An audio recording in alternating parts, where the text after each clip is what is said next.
including the James Harden trade. AFC and NFC Conference Championships this Sunday. Jared Porter's out here sending people pictures of his penis. So we're going to get into all of that. Of course, you can find the show on Twitter and Instagram. It's at AMNationPod. Make sure you hit that follow button. On YouTube, search Amalgamation Nation and hit that sub button. You can also listen on podcast platforms of choice, such as Spotify, Google, Apple, etc. We appreciate it. If you're looking for some sweet merch, kind of like the Stay Breezy t-shirt, it's pretty dope. It's teespring.com/stores/amnation-Undead Red Bull. Or if you're listening on podcast services, it's down below in the description. Or on our Twitter at AMNationPod, it's the pinned tweet, so that works too. Twitch.tv/Undead Red Bull is where you find us streaming the show Tuesdays and Thursday nights. Thursday is a gaming episode. Or you find David, this is his 13th day of streaming in a row. So make sure you follow him and give him a sub as well. If you have Amazon Prime, you do get one free sub a month. So give it to Undead Red Bull. Of course, I am the anime watching, Swole Team 6 flexing, Garage Guy sleeping, Olivia Munn's liking, John Cena's following, hostess with the mostest himself, Ryan Green Machine Ebner. And joining me this evening, from North Carolina, Brendan B.K. Kennerly. BK, how are you feeling? Are you doing better? That way. I'm feeling fantastic, 100%. It took me. Now I'm back. All right.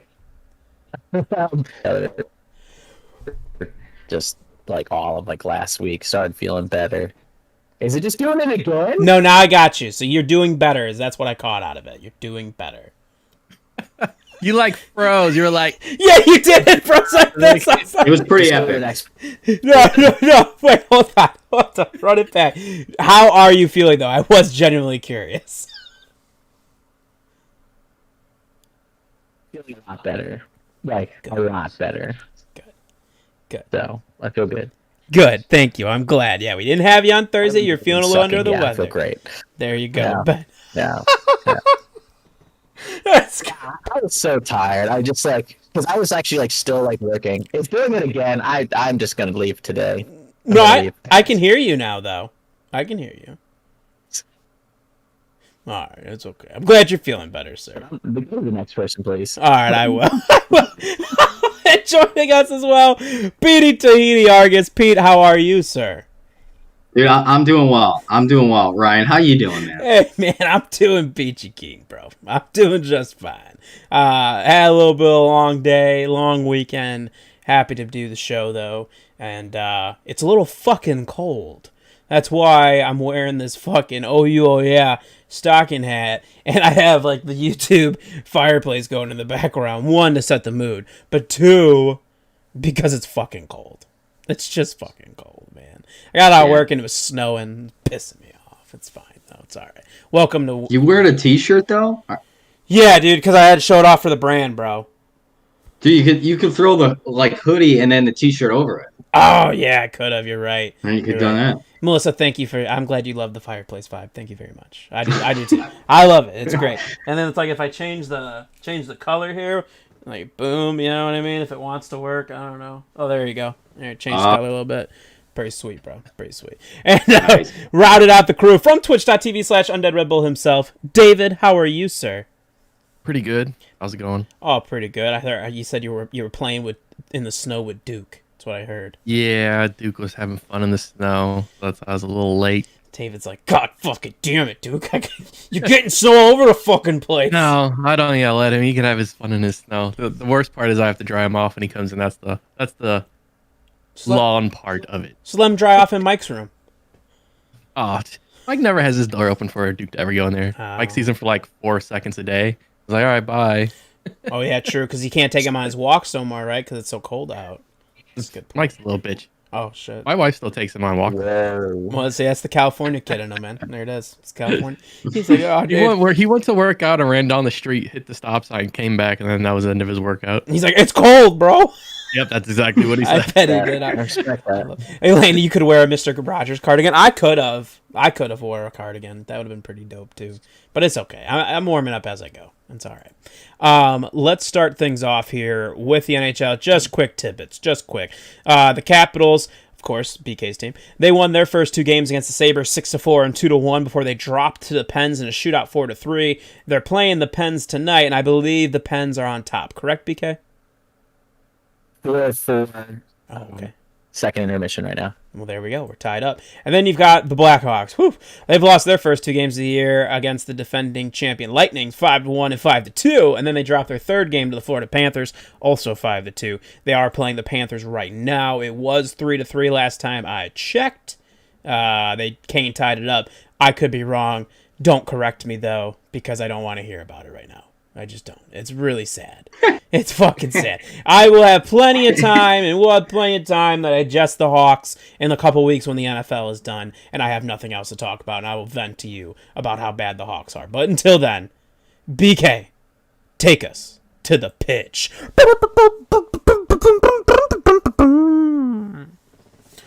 Take it away! Your girl Trinity Rodman was drafted 2nd overall by the Washington Spirit. So I know Olivia Munn has liked your tweets. Now you have to tweet at Trinity Rodman and get her to like one of your tweets. That's my goal for you, Ryan. All right, I'll do it. So, yeah, work on that. But actually, like other soccer news here, Arsenal drew with Crystal Palace 0-0 the other day. Rebound against Newcastle just yesterday, 3-0 with 2 goals from Alba, then 1 from Wonder Kid Saka. Arsenal up to 10th in the league table. Your team, the Wolves, dropped their last 2 games, unfortunately. Lost 2-1 to Everton and then lost 3-2 to West Brom. They now sit at 14th in the league table. And for Arsenal, the big news is the Mesut Ozil saga is finally over. He agreed to a buyout with ownership and left on a free transfer to his boyhood club, Fenerbahce. I got to be close to saying that right. It's in Turkey. But just for background for you guys, like he's been in a tiff with ownership and he hasn't played at all since about halfway through last year. But we're still getting paid, so that's fun. Oh, And he's the highest paid player on Arsenal, or was until now. It's not on the team anymore. Oh, so like Kyrie Irving. Got it. What a good segue. Yes, indeed. We're talking about players having issues. They're getting paid, but they don't want to play. That'll lead me right in to the NBA chatter with Kyrie Irving. So it's hard. I'm not going to sit here and bash Kyrie Irving. Listen, I don't have the picture on me, but I saw ESPN posted it, and it was like all the things he's done within like the last year and things that he's donated to. I know he just bought George Floyd's family's a house. Kyrie's doing some really great things off the court. That's fine. I just truly believe he doesn't really love basketball at this point. That's all. He came back today and he talked to the media a little bit and he was like, I had some stuff going on, personal stuff, family stuff. And I talked to whoever I need to talk to about it that needed to know. Like, that's it. I'm like, okay. And we'll see. We're going to see what happens. All I know is Kyrie's back to basketball. I know before the show I was like, I can't really come on here and be like, fuck Kyrie Irving, because I look like an asshole, so I'm not going to say that. Everything, like I said, everything he's done off the court has been great. It's just, we'll see what he does now that he's back. But the Nets did pull off a huge deal. I just want to point, they did this the day after our show. I was a little fucking pissed. All right? Yep. I was a little aggravated. I was like, only, I get it. That probably would have made the show 2.5 hours instead, and which, it's kind of long. But I was like, man, that would have been cool if it happened like during the show or something. But yeah, so last Wednesday, the Nets got James Harden. The Rockets, after all the moves were said and done, got Victor Oladipo, Exum, Kirkus, which is just really for salary purposes, 3 Brooklyn first rounders, a Milwaukee Bucks first rounder, 4 Brooklyn first round pick swaps. The Pacers got Karis LeVert, and a second rounder. And the Cavs, who for some reason also were involved, got Jared Allen and Taurean Prince. 2 things to point out of this. 1, LeVert had to do a physical, right? When you have a trade in any league, you have to have the physical done before the trade gets through. They found a mass on his kidney, so now he's out indefinitely. So low-key, him getting traded may have saved his life. So that's pretty crazy. And then the other flip side of this, too, the Brooklyn Nets don't have their own first-round pick till 2028. So I'm going to start with you, Pete. Do you think this is a good move, really, for the Rockets and for the Nets? Um, for the Rockets, yeah. I mean, this is a guy that didn't even want to play. I mean, we talked about a pre-show. I mean, he like gained like 30 plus pounds. He was like a real big Harden. So you're able to get what is this like potentially 7 first round picks from Brooklyn. Then you get 8, and you get Oladipo, who Oladipo in his own right. Obviously, he's been hurt. He's got his bad injury history, but when he plays, he's a very good player. So you get Oladipo back, Exum, and then the Kirkus things, just for salary. So from the Rockets' perspective, you gotta love this. Like this is, what you really want. I mean, we can look back in time to the Boston Nets deal and the Nets at the other end of that, trading all those assets. I mean, that wound them up with the Celtics getting Jason Tatum. So clearly, it's worked out well, for teams there in the past. And it's not like the Rockets have a bad team. I mean, John Wall's been, doing pretty decent for them. They still have Tucker. Cousins is kind of coming into his own. I mean, are they title contenders? No, but they're not terrible. So I don't hate this from the Rockets' perspective. From the Nets' perspective, I think it goes back to the point we're talking about with Kyrie. I don't know if they're 100% know that Kyrie's maybe invested in this season. You get a guy like Harden who's already played with Durant before, and in the East, they could easily still win the East just with the two of them. I mean, we talked about it on the NBA preview when we were all pretty high on Brooklyn. That was Brooklyn with Kyrie and Durant. I mean, you put Harden there with Durant, that's still a really good team. I mean, it's only been a couple days that they've been able to basically play together, but I mean, it's a different James Harden that you've seen so far. So you gotta love it from Brooklyn's perspective because they don't care about 8 years down the road. They want to win right now. They have Kevin Durant for what is it, 2 years? I think after this, or he probably has a player option at some point. So from Brooklyn's perspective, you gotta love it. And they're going all in. They have to go all in. You have Durant. I mean, if they can get Kyrie to figure it out, like basketball wise, for them, I mean, you got 3 superstars, and they're going to compete with LA. So yeah, I think you've got to love it from the Nets' perspective. David, what's your thoughts on this trade? James Harden finally on the move. I would say it's a good deal overall for probably both teams.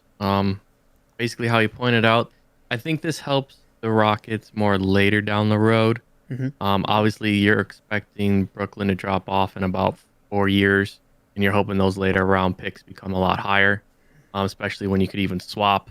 I think every other year it's a swap pick, and then they get actually Brooklyn's pick.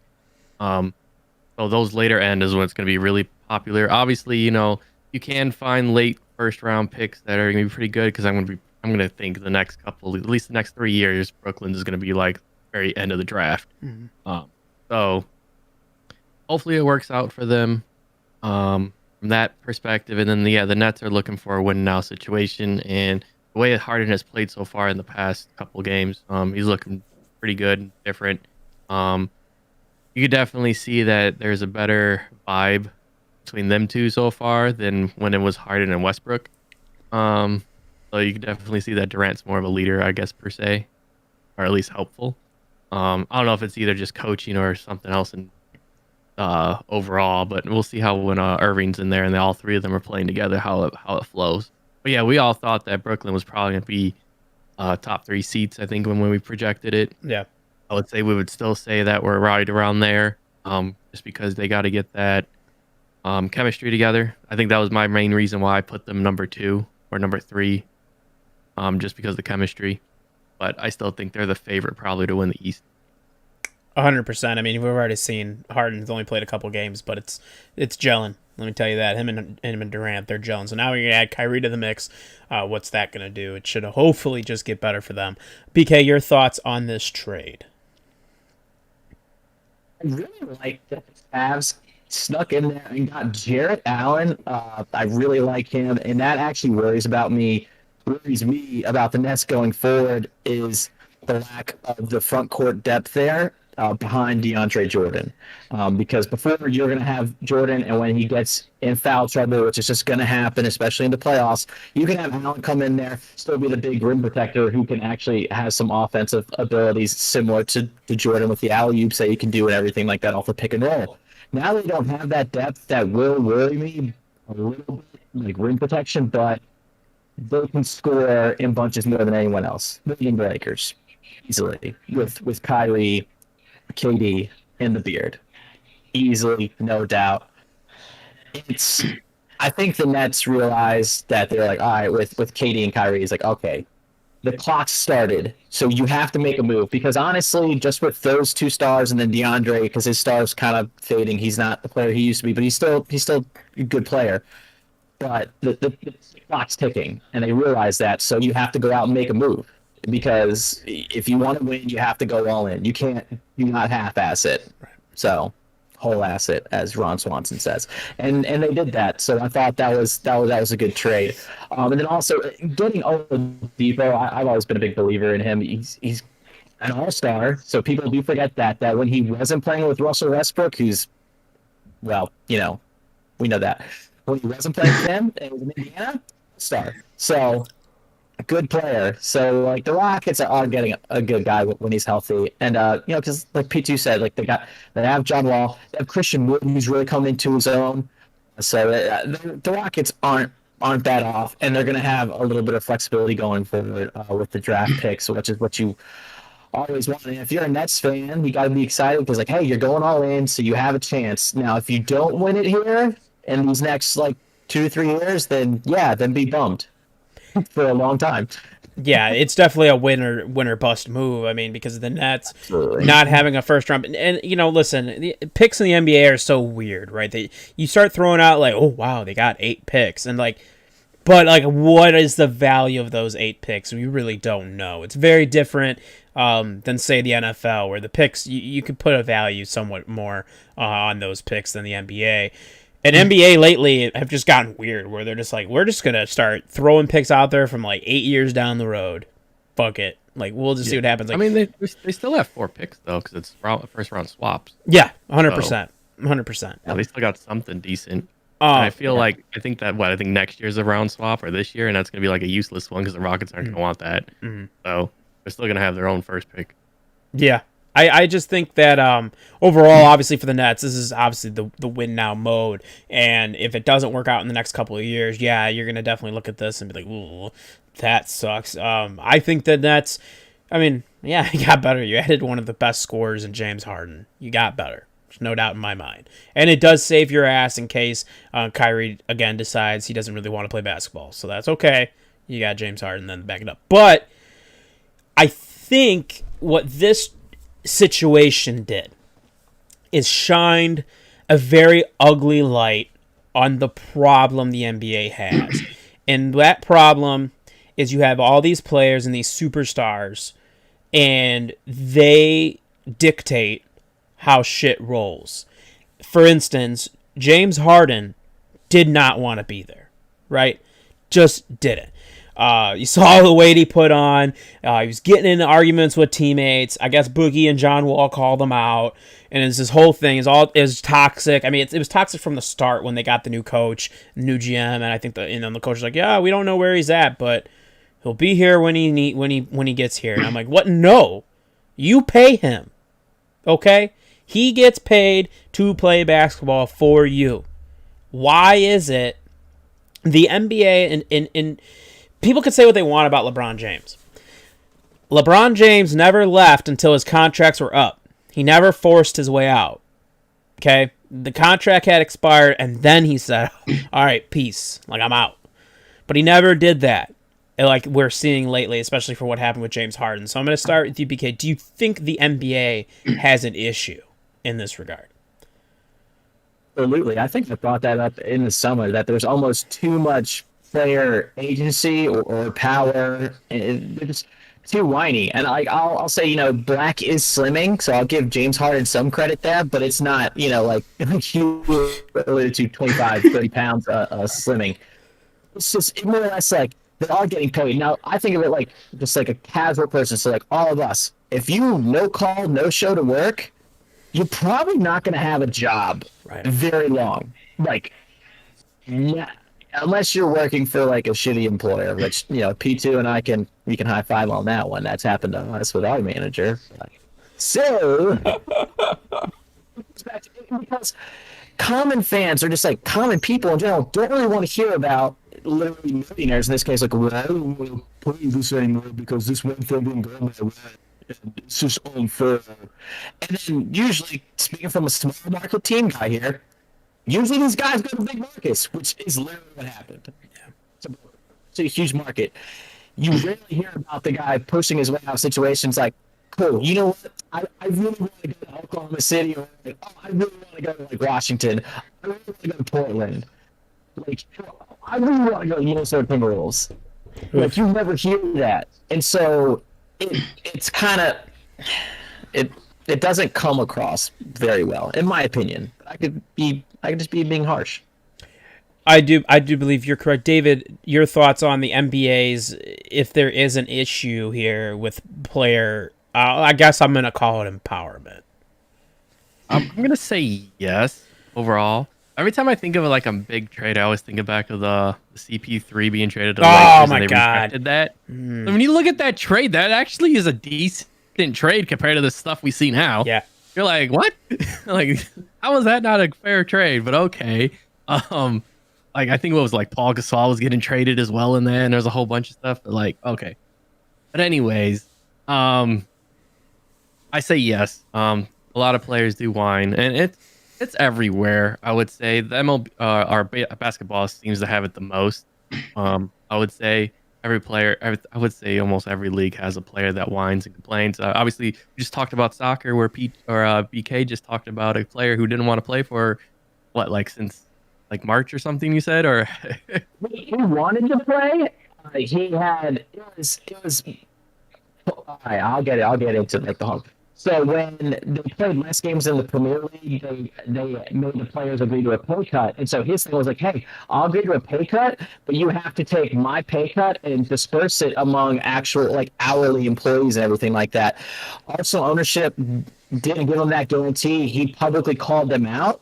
And so then they essentially kind of told the coach, Mikel Arteta, all right, cool, you're not picking him to play anymore, and just didn't put him in the lineup. So that's a little bit different story there. Yeah.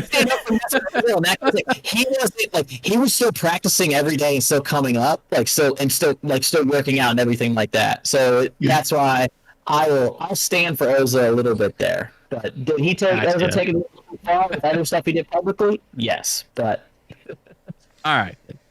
Well, yeah, I would say they definitely have a big stance in saying where they don't want to play. Obviously, Harden was still technically coming out to play. You know, he still played the games. He just didn't give a shit. Half-assed it, yeah. So yeah, obviously something needs to be changed, or I don't know, maybe the owners need to vote on some shit and start declining these trades. You know, someone's got to be like 8 first-round picks. That looks stupid, right? You know, but I don't know. Maybe they're just like, fuck it. Whatever gets the ratings up. I think that's where they're at. Pete, do you think the NBA has an issue? I mean, the NBA's always had this issue. I mean, NBA's always been about stars. This has always been a thing with NBA. I mean, it's the of all the team sports, it's the less amount of a team that wins. Like it's like solo. Like you could just have 2 or 3 guys and that's it. Like it's not a team sport. You could just have stars, and that's what the NBA has always been, and that's what it always will be. And that's just how the NBA is. I mean, you look at the NFL, you look at Major League Baseball, you look at all these other sports. There's a lot more team. The players just have so much say in what happens that it's just bound to be like this. I mean, the owners tried to change this with guys leaving by giving more money for people to stay for extensions. Like they've tried this. Mm-hmm. Players say no to it. And they don't care if they lose out on money, if they miss games either. And it's because the players are paid so much money that it doesn't really matter. Because you have to divide up, all that TV money and that revenue money and divide it by 12, because you only have 12 players. So I mean that's just what the NBA is.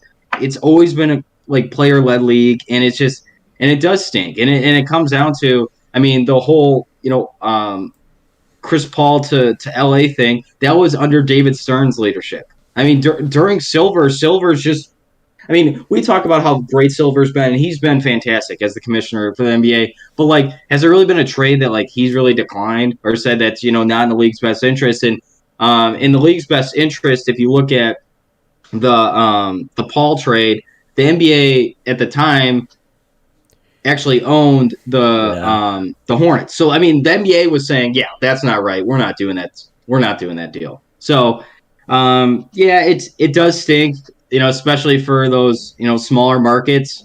But hey, my rebuttal to that is the Bulls still stink, and we're a big market. So hey, if you suck at drafting, then it doesn't really matter. I'll So tell you what, just look at yeah. the Bulls. If you're a Chicago-based team, you just assume we're small market.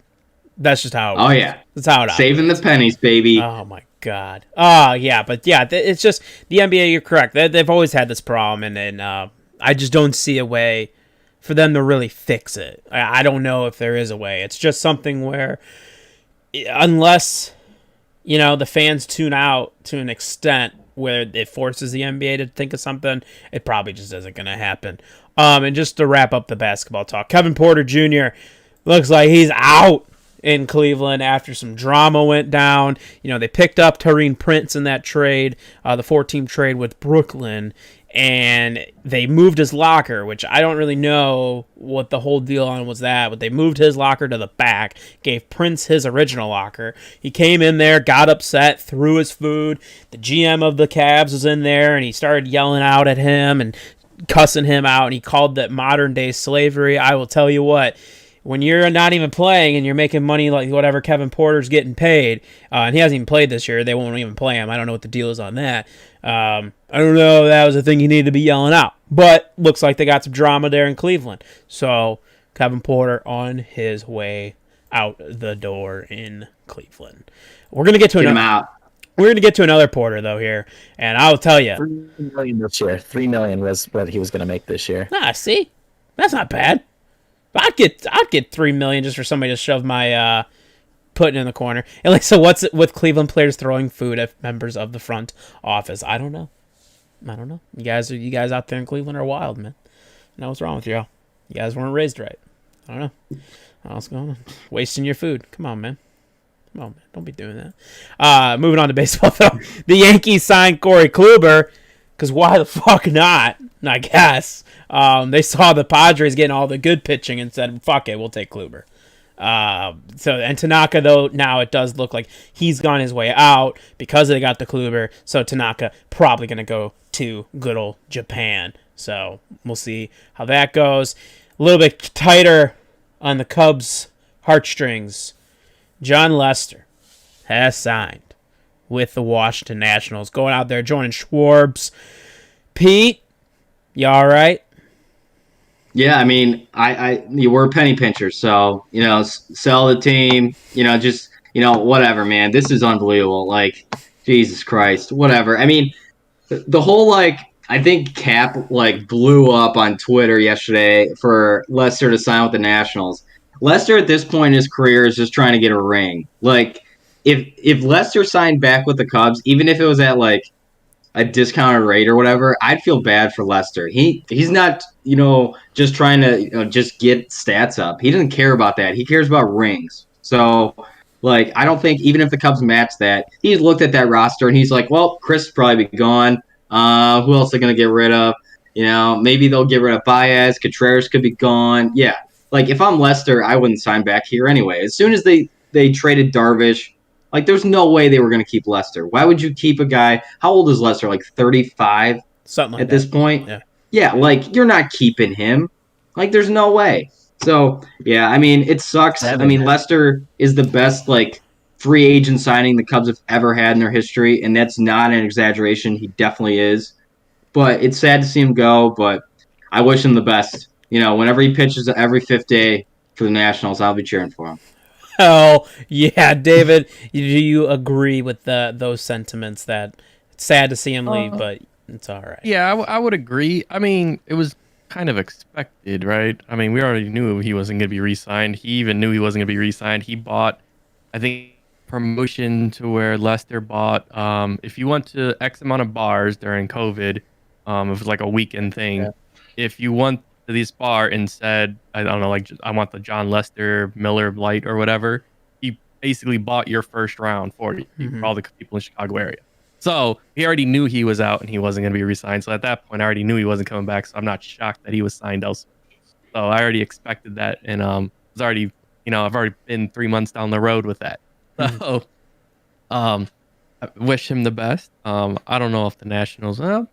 Actually, no, the Nationals could be a good pick. They still have that top core, so he's going to be like the end of that rotation, which would be kind of.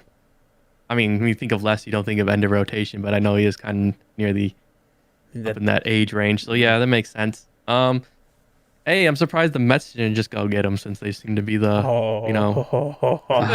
this going out and grabbing everybody. Oh, they're grabbing things, man. Look at me. Look at this. Yeah, they are. David, you are a master of the segues tonight. Mets fire their GM, Jared Porter, after he was sending lewd images to a female reporter while he was working with the Cubs.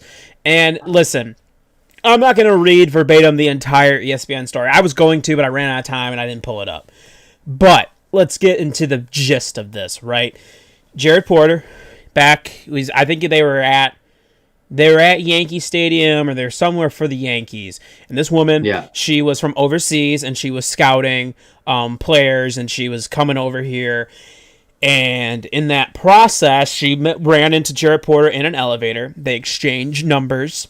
And I think in her mind, right, she was hoping there was going to be like, some like, oh, like this is like their player scouts or whatever. Like this is what his insight is. And they're going to exchange scouting information. No, Jared Porter then texted her three times, asking that they should go out for drinks. She didn't really say anything, didn't respond. Then he sent a selfie, and it began a train after that. After her ignoring him, he sent a total of 62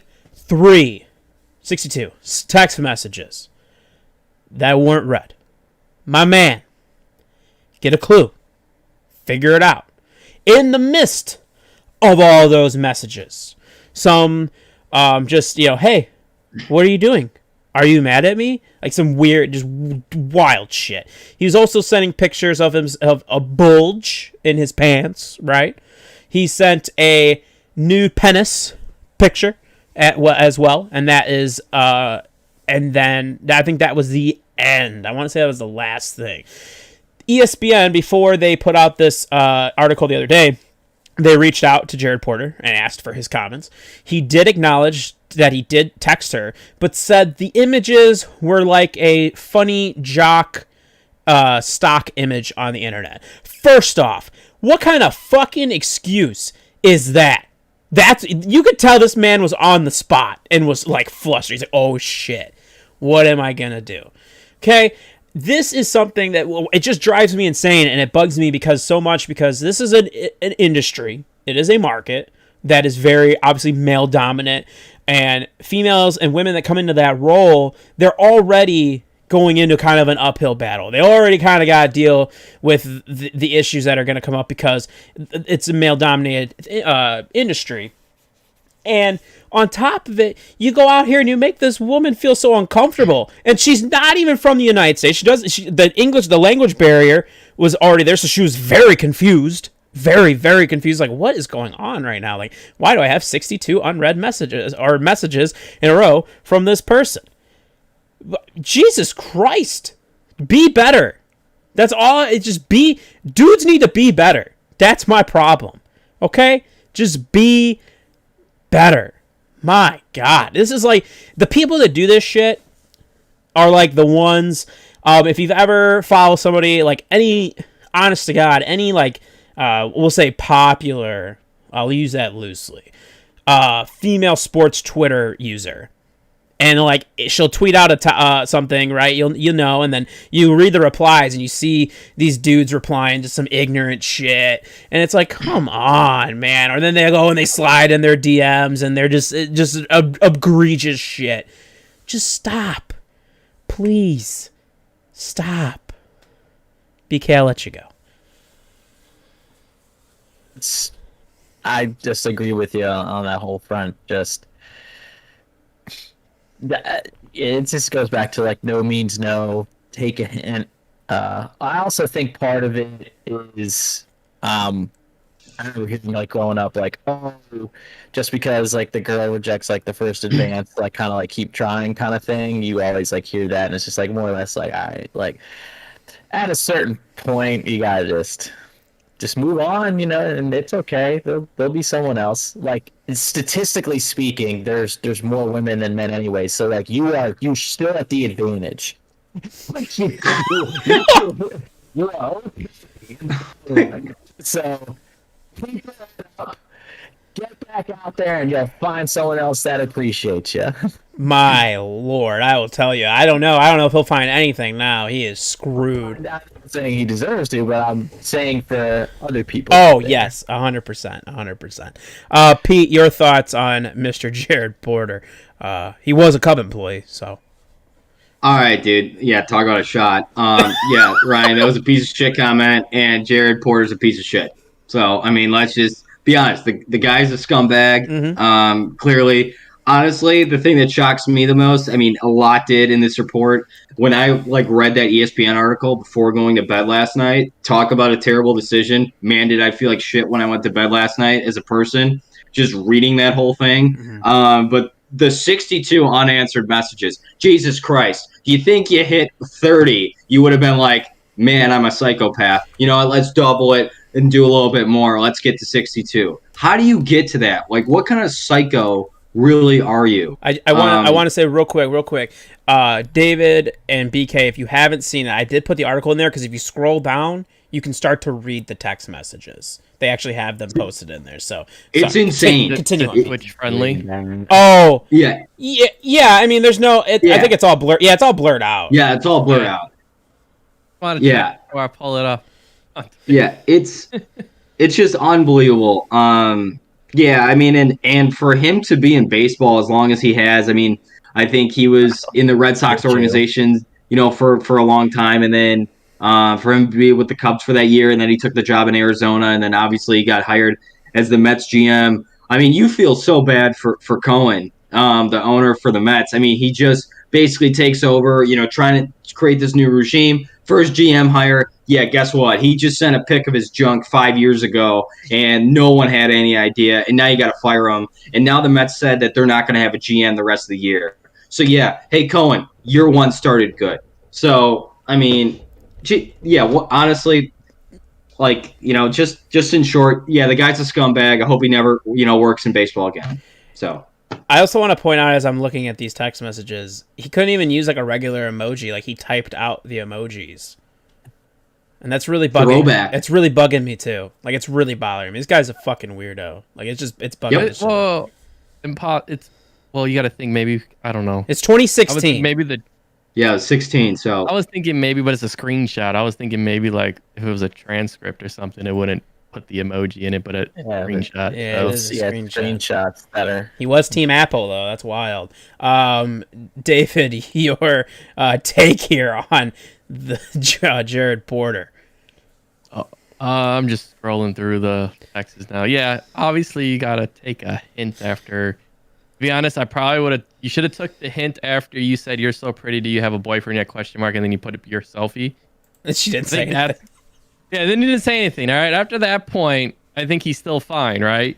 He said a joke, or he didn't say a joke. Well, kind of. Well, he could try to play it off as one at least, and then set a selfie.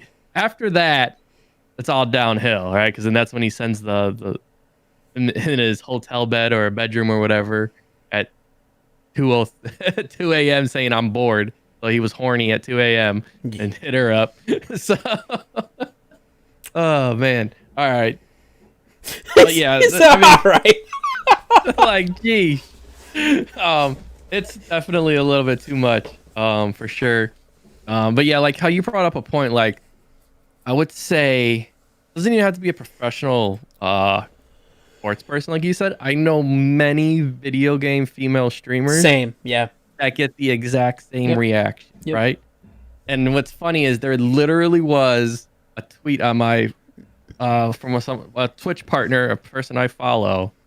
Something about he said he had a huge cock or something like that, and you want to see it in the tweet on Twitter, literally in her DMs, and then she blasted it. I was like, wow. And then they all made a joke about it, right? And like all of her friends, which are some of my friends, and they're all females too, and they're like, oh, well, I have a huge dick also. You want to see mine? So, they just have a joke about it because they're so used to it. Because all of those girls have received it many times from their DMs on Twitter too. So it's a very broad. I would say it probably happens a lot. And you know what? I'm pretty sure this probably isn't the only time Porter's done it. He's probably done it many times, and I bet you it probably has worked. I don't know. So that's the sad part, is that he's done this more than once, and it probably was successful, and it probably was someone like you said, another female who was young in her career, and he's a scout or for a big organization. She wants to maybe try to move up or get some experience. So that's the sad part. Yeah, truly is. It is. It's pretty fucked up. Like Pete said, I hope he doesn't have another job. Baseball for sure, but in general, I mean, that's you can't do things like that specifically. So, yeah, that was pretty bad. I saw that and I was like, holy shit! And then as I was driving tonight on Mad Dog Sports Radio on Sirius XM, Patrick Mawa was discussing it and he was ranting about it, and I found it really good. That's a good rant. That's a real good rant. I have a question for Mr. BK though. Maybe since he's the stat man, maybe we can look it up. Whose job lasted longer, Jared Porter or Carlos Beltran for the Mets? Holy shit! Porter. I'm taking. Yeah, I was gonna say Porter. Yeah, Nice Porter. yeah. I think you are correct. I remember Carlos got fired really quick, but I don't know how many. I know we're talking days for both of them. So, yeah, I'm gonna go with Porter because I think Porter at least was like hired for a little bit longer. But then this happened and it was like, "Ooh, yikes, he's gone." But good on Steve Cohen. Trying to make trades. Like he did make the Frankie Lindor trade. Yep. So Beltran didn't have time to set a lineup. Yeah, good point. he almost got a Chris Bryant trade in there too. He did. He almost did. Yeah. That may not even happen anymore. I don't know who's stepping up in the new GM role, so we'll see. Shout out Steve Cohen though for pulling the trigger on that one real quick. He's like, "Nope, we're not dealing with this. You're gone." I'm like, "All right, nice." It did, but yeah, like to Pete's point, that put the Mets in a really shitty situation now too.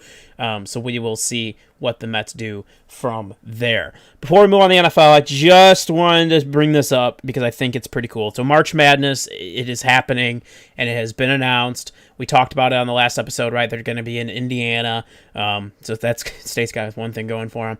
And, they're going to be playing down there.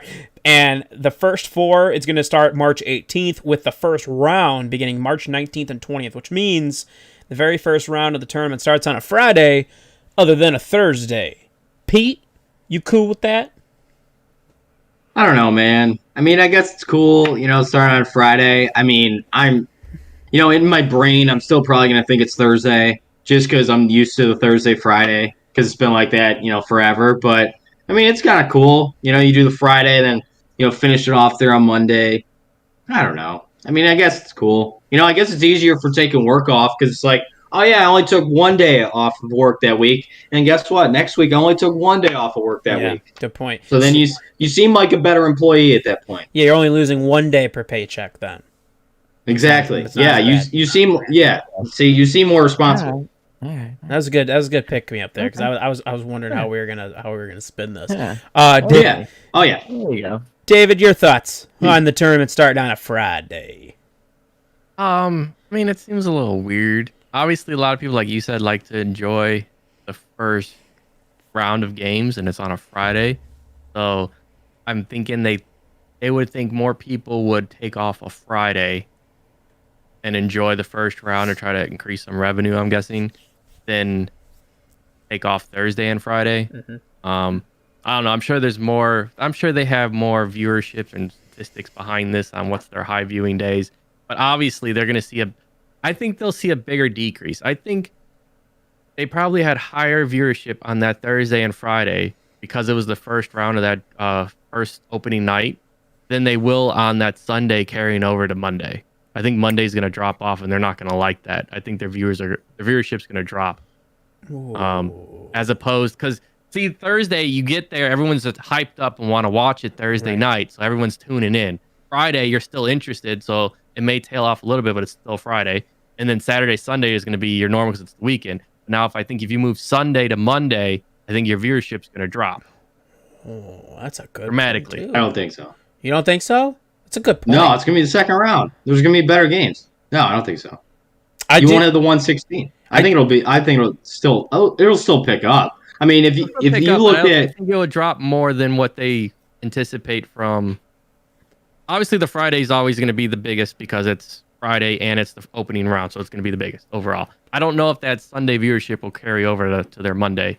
So really, the real stat is really comparing average of the first 4 days and the other average of this round and see what happens. Yeah. 100%. Yeah, because that is a good point too. Just because, what does that look like when we boil it down? I'll tell you one. I love Thursdays because it was always great because I'd go sit at my desk and I'd pull on my phone and the March Madness app and I'm like, let's fucking go. I'm like, don't bother me today, okay? Bring what you need me to do. Set it down. I'll get to it. But I'm watching the 16 seed get fucking pounded by a 1 seed. Don't worry about it. No, maybe. Yes, you're right. Maybe. BK, are you cool with it being on a Thursday? So, I was originally cool with this, and then I realized, no, I am actually not cool with this anymore because it's technically starting earlier. March 17th is the holiday of my pupil. Same. Patrick's Day. So why the fuck would they do that?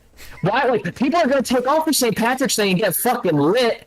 So why would you have them take a break, go back to work hungover, and then try to... No, that's dumb. Wait, to my point, though, I'll say this. You might not be able to go out and get lit because of COVID. Freaking house at 6 a.m.? That's what I do. Oh, I mean, yeah, all right. Yeah, I guess so.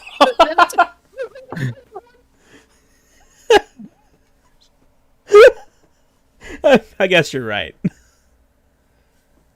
So, now, when I realized that, no, I'm anti the starting on the Friday. It should have been Thursday because with it already being St. Patrick's Day, because we're taking off that day. Yep. And then why would I have nope, I'm going to go back to work on Thursday, then take off Friday too? No, that's blue hockey. That's blasphemy. No, start on Thursday and I'll just take off everything because I'm going to be hungover. I don't want to work anyway, so I don't want to watch basketball that day. Yeah, that's true because I would have taken off Wednesday through Friday then. Exactly. Yeah. Wait. So they want to have people there too, because I know they're talking about it. So the issue obviously is Indiana, right? So Indiana blew this. Yeah. Let's just say that this is Indiana's fault. Absolutely. If we could blame anyone, it'd be Indiana. Go figure. I think so. I think so. Just Yep. the fucking armpit of the Midwest, baby. Fucking it up. Has to ruin things If again. it's not them, it's fucking Missouri. I swear to God. Indiana's the armpit of the Midwest. Then what is Detroit then? What economically? The dumpster fire? Yeah, they're a dumpster fire. So they're nothing anatomically. They're like, if I had to do atomic, Detroit's like, man, that's Detroit's tough. Canada, for God's sakes. It's tough. It's like, I want to say like a wart. You know what I mean? Like a wart, like on your ass. Like that's what they are. That's Detroit. But man, I will tell you, Indiana, fucking gross. I mean, armpit might be too nice for what they are. Fucking Christ. Shout out to anybody from Indiana, though. Shout out to you. Shout out. Shout out. Shout out. Shout out. Let's get to the NFL. First and foremost, we didn't talk about this last week, but I'm going to talk about it a little bit now. Houston, you have a problem. Not only did you lose Jaden Harden, but that might have benefited you in the long run.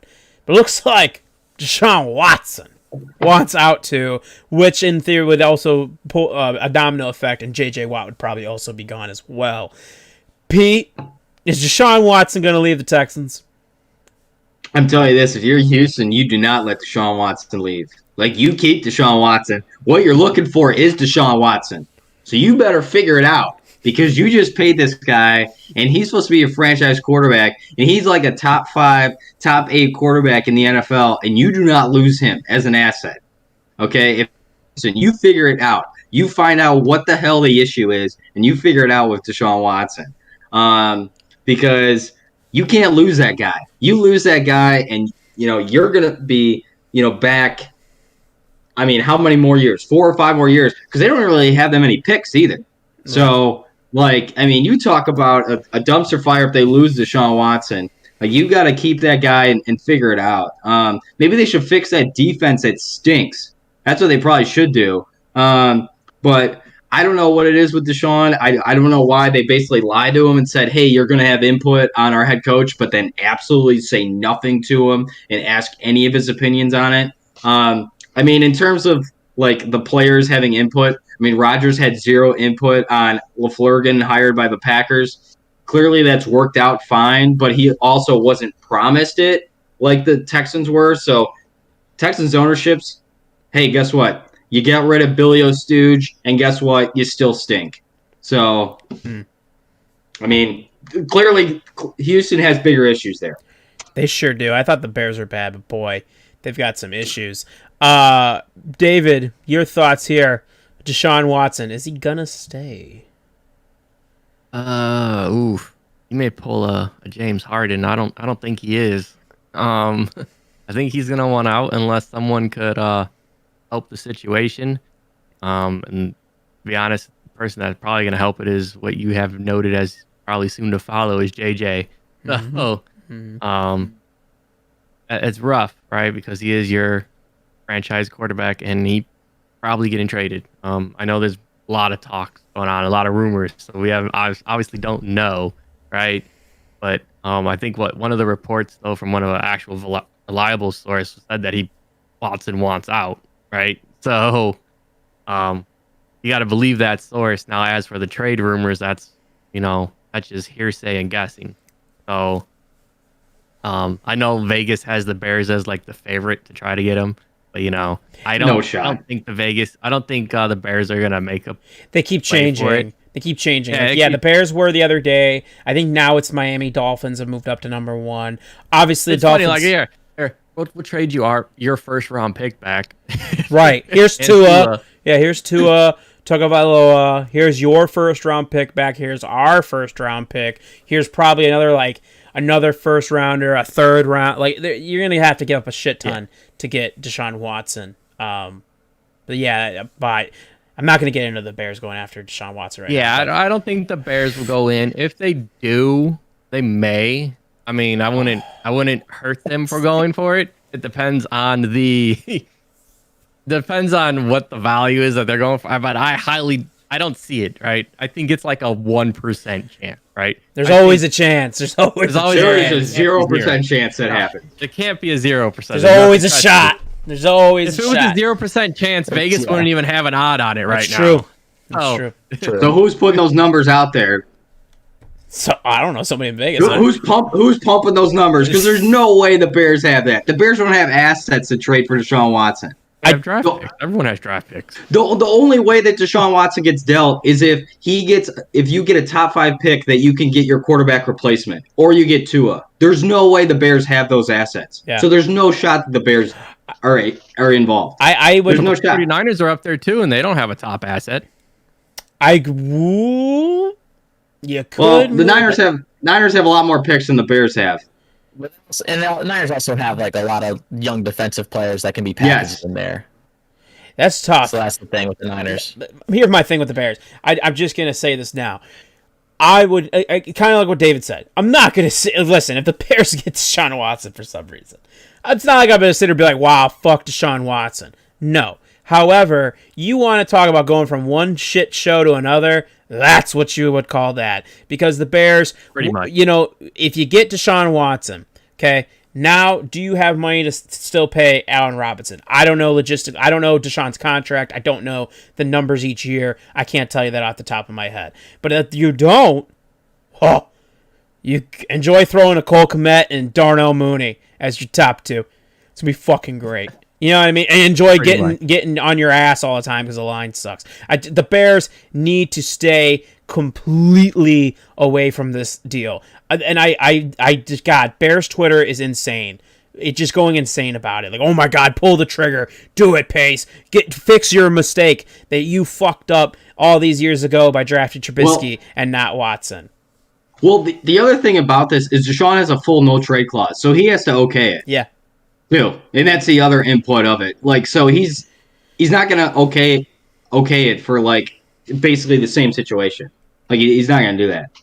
Yeah. 100%. 100%. BK, your thoughts on Deshaun Watson? I don't know why you would have kind of done the double speaker with him saying like, oh, you're gonna have input into like the GM search and then like not do it. Like you could have been like, hey, like you just be like, hey, we respect your opinion, but we're probably gonna try to choose who we think's gonna be best for the role. Blah blah. We hope you. And then like, and I guarantee he would have been fine with that.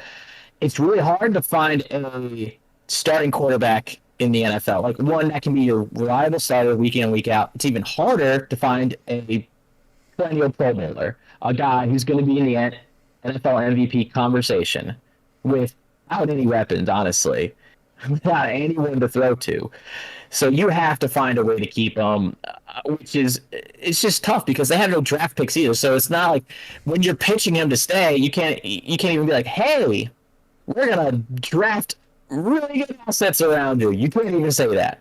You can't because you're overpaying David Johnson and you just sent a bunch of your draft picks to get Larry Tunsil, who's very good. Don't get me wrong, but this does not look good. I think he's on his way out. Like I don't even think JJ will be able to convince him to stay. And the only reason I think JJ will end up staying is just because he's been there so long. I just don't see JJ really making that move this late in career. If you're a Texans ownership, you have to find a way.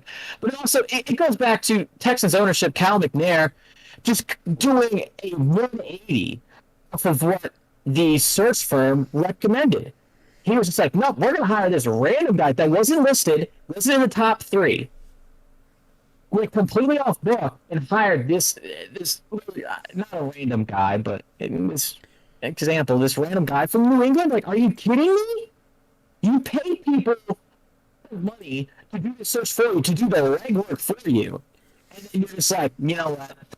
Yeah. Like, it's just it doesn't smell. It doesn't pass the sniff test. Something fishy going on. So that's all I gotta say on that.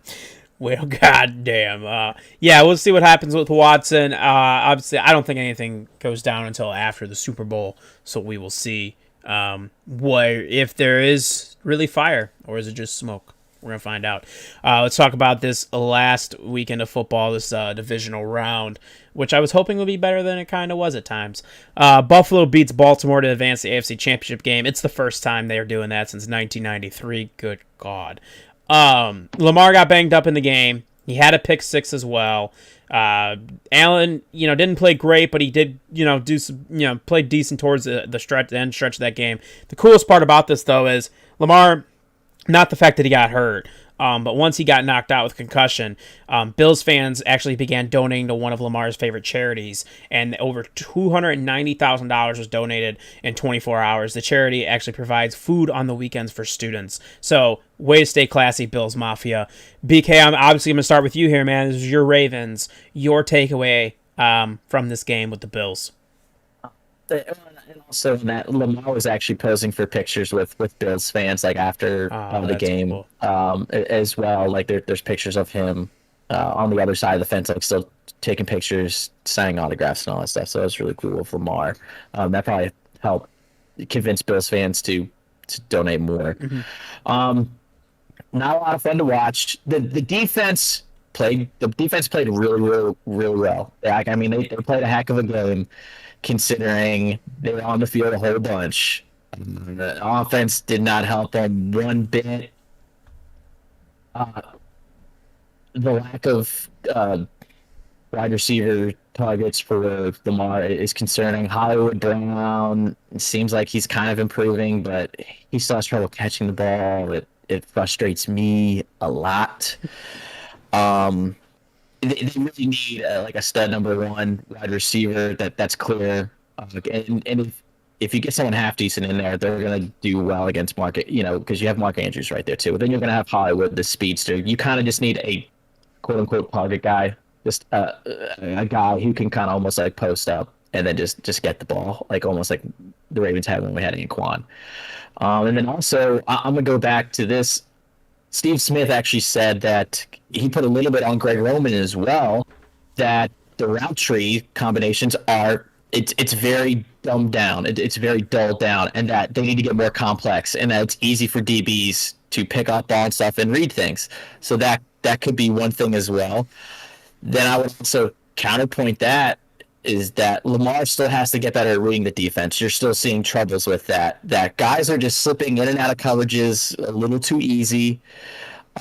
And props to the Bills defense. They did a very, very good job containing him. They didn't let him break the pocket a whole lot. They kind of they kept Lamar in front of them. They did a very good job. So shout out to the Bills. I'll be cheering for the Bills the rest of the way. This offseason's big because this is going to be Lamar's fourth year. So they're going to have a big contract coming up.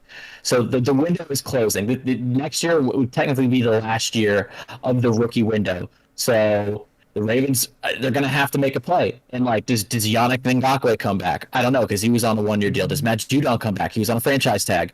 Does Derek Wolfe come back? He was on a 1-year deal. So they've already made a few cuts. Mark Ingram was cut. RG3 was cut. So they're going to be saving a good bit of money there. It sucks. It's a big offseason for the Ravens, and I just I don't. It's okay, buddy. I know it's okay. Pete, your thoughts on the Bills and Ravens? Yeah, I mean, this is a slug it out game. Even it was tough to score. In this game, and the win in Buffalo was insane. Tucker missing 2 field goals was insane. Obviously, the wind had a lot to do with that. I mean, you could tell. I think it might have been either his first or second one, his attempt, and you could tell his face. After that, he's like, "Okay, that does not make sense. What the heck just happened?" But I mean, props to Buffalo. I mean, if you look at Buffalo so far in the playoffs, they haven't even played their A+ game, and they beat a very good Colts defense in the first week in the wild card round. They beat a very good Baltimore defense here.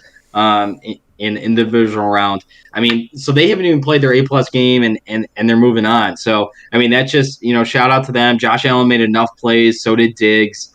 But I mean, it's what it is with Lamar. I mean, there was limitations even with him struggling passing. That pick six, I mean, that changed the entire game. As soon as he had that pick six, it was really the determining factor there in the game. But, yeah, props to the Bills and props to Josh Allen, and they're riding high here into the AFC Championship game.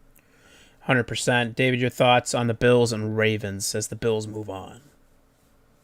I mean, it was a great game overall. I thought it was going to be more high scoring, but obviously I think a win played a big factor in making this more low scoring. Obviously it affected them because if Tucker hits 2 of those field goals, it makes this very close and maybe even a shot. And then obviously the Lamar pick kind of sealed the deal.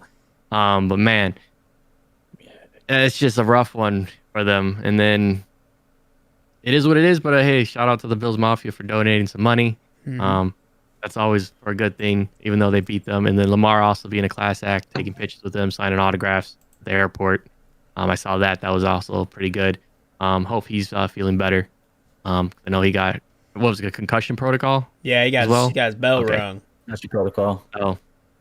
Yeah. His head slammed back down on the turf, so. Yeah, that is rough. So, I just thought it was going to be a high-scoring game, but the weather definitely played a big factor in it. So, maybe Buffalo having home field helped out there, I guess. Yeah, I know McDermott actually said that coming out of the half, that the Bills were having issue passing the ball because of the wind. Yep. They couldn't get the passing game going, so that's definitely a good point. Oh, yeah. Now we'll go to someone that's a little bit more excited because his team is moving on to the conference championship. The Packers get it done against the Rams defense. Ramsey got upset after he had some blown coverage on Devontae Adams. You saw Donald was very emotional after the game.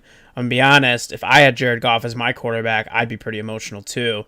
And now, Aaron Rodgers is officially the youngest quarterback left in the NFC playoffs. Pete, your thoughts on your Green Bay Packers as they get ready to host, for the first time in Rodgers' career, an NFC Championship game at home. Well, I'm going to start by saying, him being the youngest quarterback left in the NFC, I mean, it's not really saying much. I mean, Brady's like 100 right now, and still Ballin', though. slinging it. Yeah. So that's pretty insane. No, I mean, this was a total scheme game by Matt LaFleur. He did phenomenal. I mean, the play that Devontae had to score that touchdown was fantastic. Rodgers, I think, spoke about it post game. Most of their coverages were cover two shell. So they had two over the top there for Devontae. He basically moved Devontae in motion for that first touchdown to see if it was man to man. As soon as he knew that, and Ramsey was following him, which Ramsey didn't do much of when it was man to man, he knew immediately he had to wing it out there. And then obviously Ramsey got pissed on the sidelines because, I mean, Rodgers, for him to throw that out there that quick was unbelievable. But, I mean, that's going to be talked about. The main part of the game that I was the most impressed with was how they were able to run the ball. I think was very key. It's crazy. You look at the stats. You talk about Rodgers. I mean, he'll probably be the front runner for MVP right now. But if you look at their yardage, they're a better running team than they are a passing team. Mm-hmm. That's going to, like, if the Packers are going to win games, they're going to be able to run the ball. As soon as, like, they were able to run the ball during the first quarter, I was, like, thinking, as long as they don't turn the ball over, they're going to be fine. The defense made enough plays. I don't think, honestly, Goff played that bad. I just think the Packers offense really just controlled the clock for most of the game. I think that was the main thing. But, no, I mean, as a Packer fan, I'm hyped. I mean, to get a game at Lambeau, for the conference championship. I'm very nervous because I've been burned many times in the NFC championship. So I'm very nervous about this game, but I'm so glad it's at Lambeau. And it only looks like about maybe 1 inch of snow for the game. I was hoping for more, but I hope it's cold as hell. That's what I hope for. Oh, it's going to be real cold in both these conference championship games. That is for sure. BK, your thoughts on the Packers getting it done against a pretty damn good Rams defense? Aaron Rodgers looked good. And, I'm going to shout out to Brian Gutekunst and then Matt LaFleur. Yeah, Goody. And Matt LaFleur with the play of the offseason by drafting Jordan Love to get angry Aaron Rodgers again, to channel the angry Aaron that dropped to them, and when they drafted him, he was so angry for years. And they had this plan. I believe it. I'm going to believe this conspiracy that they did it on purpose just to piss him the heck off and be like, look, Aaron had a down year. We know he has it in, like, we really got a lot of fire under his ass. We're gonna drop Joe Love here, and then boom, look at this. What a fantastic year. In all seriousness, it was a great play call with the Devontae Adams with the motion there. I think you're going to see a lot more of that. It actually honestly seems like the good teams, because you see the Chiefs do that heck of a lot with Tyreek Hill, and they even do it with Kelsey sometimes too. When you have playmakers, you put them in motion to get them in advantageous positions and get them the ball, and so they did that. And quickly go back to the running game right before let David hop in. Is that Aaron Jones was averaging over 7 yards a carry, and A.J. Dillon was averaging over 4 yards a carry. Jesus. So they were doing. Aaron Jones, he had 14 attempts, 99 yards. That's really good. And then A.J. Dillon, 6 attempts, 27 yards. So they were running the ball with ease. And also shout out to the Packers O-line, because they were getting a good push on Donald, who was a freak. Definitely banged up too with his ribs, so that definitely Yeah. played a big role too. But damn, Donald gave his all, but my lord, yeah, the Packers really tore up that Rams defense. David, your thoughts here on the Green Bay moving to the NFC Championship game? I mean, it's not really a shocker. I think all of us here picked Green Bay to win. Mm-hmm. And then when I said the Rams were literally like the Bears 2.0. Really, they're probably like the Bears 1 because they're better than the Bears. But, they have the exact same scheme. So the Packers play the Bears. They're used to the Bears. They basically could have used almost the same plan that they come in to play the Bears. And if they did, that goes perfectly well because they beat the living shit out of the Rams. The only difference was you had to do some schemes with Ramsey. And you saw they had to draw stuff up. They had Adams for his touchdown, motion multiple times, and yeah, it's a blown coverage. It's brilliant play calling on Green Bay, knowing that they're going to probably do man-to-man lockdown on him. And there was no way to stop that. It worked out great in their favor. Overall, I would kind of almost have to say BK is kind of right. Like, yeah, drafting that first round pick kind of just lit a fire. Boom. I don't think that was really the intention, but Green Bay's gonna. You know what? If they win a Super Bowl, they'll be like, yeah, that's what we wanted to do. That was our intention the whole time. They're not gonna deny the fact because it worked then. So, man, just I'm sure Pete's thinking like, man, just think if we had another fucking wide receiver with that pick right now. David, we don't need a wide receiver. That's No, the most media that's hype the thing in the world is that we need a wide receiver. I truly thought I'm sorry, our tight end had 11 touchdowns this year. Alan Lazard has been good this year. The Lizard King. MVS has been good. EQ's fine, and we can run the ball. We have a great offensive line right now. We don't need another stupid receiver. What I'm mad at, David, is maybe let's get like a thumper on defense. That's what I would have wanted. The receiver thing is overblown.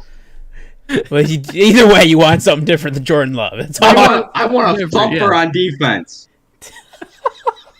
This year, You may have got something. all of last year. yeah. Huh? That's crazy. Tunyon had more touchdown catches this year than he had catches all of last year. Because a stud. Robert I had Tonyan. definitely Dynasty, so I was totally fine with that. I was like, yeah, cool, man. 100%. 100%. Yeah. Yeah, it's nothing we didn't expect, right? We knew the Rams weren't going to be able to compete. The only way they're going to compete if their defense was top tier and better than Green Bay's offense, and it wasn't. That was the only way. You're going to need turnovers, and Aaron Donald was going to need to do a lot of damage on defense. And that was the only way that was going to work for them, man. They didn't have a plan to stop Rodgers. That's what it came down to. Can't stop him. He's having his best year. It's unbelievable as he gets ready to head into the NFC Championship game and get to host it. We'll get into that in a little bit. Browns and Chiefs. Boy, what a roller coaster of emotions that game was. Holy shit. I'm sitting here. I know David's streaming. I'm like, oh, Mahomes out. Mahomes is out. Oh, no. What's going on? Like, I'm just shocked. I started the game and watching it, and I'm like, oh, wow, this is really bad. I'm like, okay, they cannot stop the Chiefs to save their life. That Browns defense is atrocious, which we already knew, but it's really looking atrocious right now. Run game, really bad.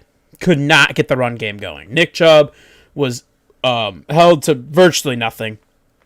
They barely gave it to Kareem Hunt at times. It looked a little rough. Then for a split moment, I will tell you, the team of destiny came into my mind because Mahomes goes down. The man got up wobbly. He didn't even know where he was. That's what, when I saw him wobble, I'm like, holy shit, they just knocked out Mahomes. I'm like, this really is the team of destiny. This is real. Like, can't be happening right now. And the Browns, I wouldn't have punted at that point. When they punted, I would have gone for it at that point. But you live and you learn. Chad Henne comes in. Chad Henne with a huge scramble. Great call by the refs there to be able to see that forearm go down. That was really tough. And then the balls of Andy Reid. Boulders this man has in his pants. Because to everybody is expecting them to just try to draw the Browns offside. And he calls a quick slant to Tyreek Hill. And it seals the game. And my God, because it's not like, I'm a fan of either team. So, like, just to watch that final sequence, my heart was pounding. So I can only imagine what Cleveland was feeling at that time. Pete, take us in. What was it like there at the end there for the Browns?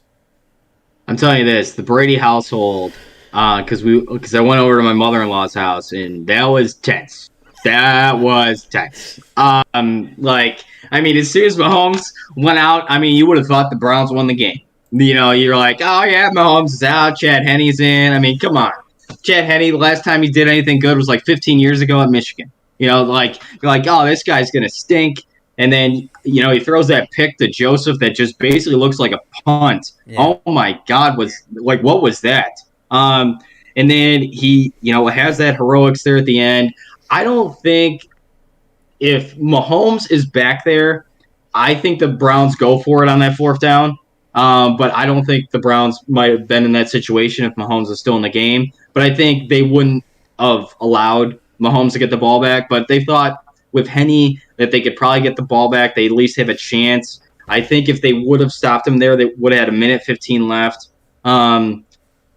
With Stefanski and with how good your offensive line is, if I were the Browns, I would have went for it too. Because they were starting to run it there in the second half, but no, in the first half they just put themselves too much in a hole. They went a little bit too pass happy. I feel like that Chiefs run defense can be attacked, and they just kind of went away from it. And yeah, Henny made some great plays at the end, and Andy Reid. I love his comment. I think they were talking about on that fourth down, did you think about throwing it? And then he's like, "Oh, I went to BYU. Every down's a throwdown." Just like an unbelievable comment there by Andy Reid. And they ran that same play against Miami when they really needed a first down. They gave it to Tyreek on that quick out route. So it worked there. But that just shows how good of a coach Andy Reid is. He's able to keep his team calm, composed, and they're able to win the game. So I think it speaks volumes to the Chiefs. And, hey, hats off to the Browns. They had a great season. It was going to be tough to beat Kansas City anyway. But, yeah, Kansas City prevails. They're the ultimate don't cover team. They're if they were by 9.5, would they beat the Browns by like 5? Yeah. They just don't cover. They win games but don't cover. It's just what the Chiefs are. Elaine says she died a little inside. Oh, yeah. I'm sure a lot of Ohio did. But like to Pete's point, Cleveland fans should be ecstatic and happy with how their season went. It was just unbelievable. Being able to beat the Steelers in the first round, as big as it is. And you hung in there with Cleveland. You almost had them. And Chad Henne, apparently anything is possible, baby. So they got that done. But a great season from the Browns nonetheless. David, your thoughts here on that Chiefs and Browns and the Chiefs advancing. But we don't know the status yet of Patrick Mahomes. Yes, I don't think we'll know status until probably later end of this week. Mm-hmm. And it's out. It's basically NFL protocol, so the Chiefs have no say in this. Neither does Mahomes. But overall, the game itself was pretty good. Yes, the Browns should have won for it, and it shows off why the Kansas City won for it. It basically gives you two chances of trying to secure the game, right? So if the Browns go for it, okay, cool, you turn over. But see, the same thing with the Chiefs. They could have punted the ball there on that 4th and inches. They chose to go for it. Worst case scenario, okay, turnover on downs. But at least you gave your shot, your two chances of trying to secure the game without having your defense come out on the field. You don't convert, well, the defense still has to come out on the field, the same thing, right? But yeah, I think the big balls was, I don't think I would expect the play to be ran. I don't think anyone was thinking it was going to be a pass slant. No. Not for 4th and inches. So I think that's where everyone's like, whoa. But when you have Hill out there, that's basically almost having Adams do what they did to Ramsey in motion. Hill has enough speed to not even do the motion. So I guess it works out great, especially when it's only an inch. That means you don't even have to literally get off. You just got to slant. Mm-hmm. Overall, the game was good. Did we talk about the goal line fumble rule? Oh, no, I haven't gotten into that yet. You got into that? All right, I'll save that for the next round. But yeah, overall, the Browns should be happy for what they've done. They came close to beating the Chiefs. Obviously, you wouldn't want to beat the Chiefs by knocking out Mahomes, but even if you win, you still got to be proud of that. Well, since you brought it up, we'll start it here, and then I'll just circle back to Pete after BK's point. But go ahead, David, your thoughts on that fumble rule, because it's a lot of conversation after that. Yeah. So I do think the rule is kind of dumb, right? You fumble right on the goal line, and then if it goes into the end zone, it's a touchback. And then it's the other team's ball. Kind of doesn't make sense. Because there's other rules to where if you fumble the ball, you can't advance it. Yet if I fumble it and it advances into the end zone, it's touchback. Yeah. So kind of see it's like someone can't pick it up and run with it per se after they fumble. So there's it's like a weird line there when it comes to fumbling, right?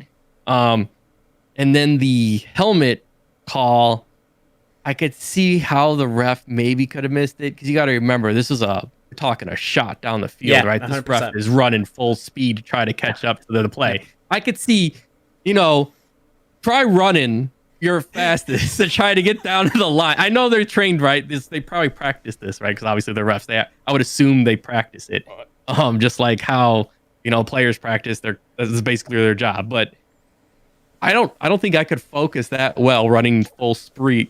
At least trying to keep up with the wide receiver and corner on top of it to try to see that play happen live action. And then obviously when you slow it down with the camera angle, obviously you see the helmet. But literally when you slow down any replay, you almost see every penalty on every play. So it's a rough one. He was obviously trying to make a football move. He tried to lead with his shoulder and kind of turn to try to make that initial hit. But obviously his helmet hit first. Obviously 10 years ago, old school football, that's the main hit you always see at goal line stances. Obviously the rules have changed to try to protect it. It's a rough one. And then should it be reviewable? I don't think it should be reviewable. I think NFL is at a higher stance to where it shouldn't be. They should kind of be able to tell. And I just think where the position was that a lot of the refs couldn't gather the conversion, actually have a conversation about it because it happened 40, 50 yards away from pretty much majority of the rest of the staff of the reffing team. So they're not going to really have a hearsay on it. So I don't think it should be reviewable. BK, the floor is yours.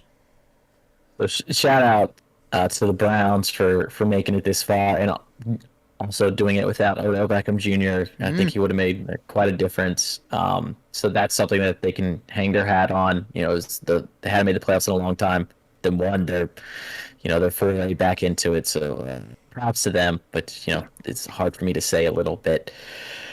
In terms of the game with the Chiefs and everything like that, like incredible play. With the slant call, that was just incredible. It makes me wonder with Andy Reid and what he has with Patrick Mahomes is that maybe if Donovan McNabb and what you heard from T.O. that he was going out and drinking and all that stuff like the night before, getting a little too drunk before the game and stuff like that, maybe that's why Donovan McNabb always faltered in those 3 straight NFC championship games with Andy Reid, and then also lost in that Super Bowl game. Was that what was holding Andy Reid back? Was Donovan McNabb's play because he was out partying too much and not taking it serious enough? And because Donovan McNabb was a Pro Bowler, he was one of the top quarterbacks. I think he might have been first team All-Pro like 1 year. So Donovan McNabb was a very good quarterback. So that's what makes me wonder about that a little bit. That he has Patrick, and Patrick has completely bought in. Is a consummate professional. And don't get it twisted. I think Patrick Mahomes is better at the end of the day, but I think Andy Reid is that great of a coach. He's going to put you in all the advantageous positions that you could ever be in. He's that creative. He's that good. In terms of that ruling, I agree completely with David. Just change the advanced fumble rules. When you just make it that. Hey, you can't advance the fumble whatsoever. Yeah, the other team can pick it up, and then if you happen to cause them to fumble, and then you get it back, and then you get further to then where you had it, then you make them another rule from there where you offset all right, well, the other team did return it, and then there's so many what if scenarios, but the rule should be changed just because it doesn't. If you want to talk about fair, it's not very fair, honestly. If you're trying to make a game even and fair, that's what it should be. In terms of that hit, I don't think it was a dirty hit. He wasn't trying to be dirty, and that's what I consider a dirty hit. Going out of your way to be a fucking asshole. John Bostic of Washington when he hit Andy Dalton. That's a dirty hit. True. Yes.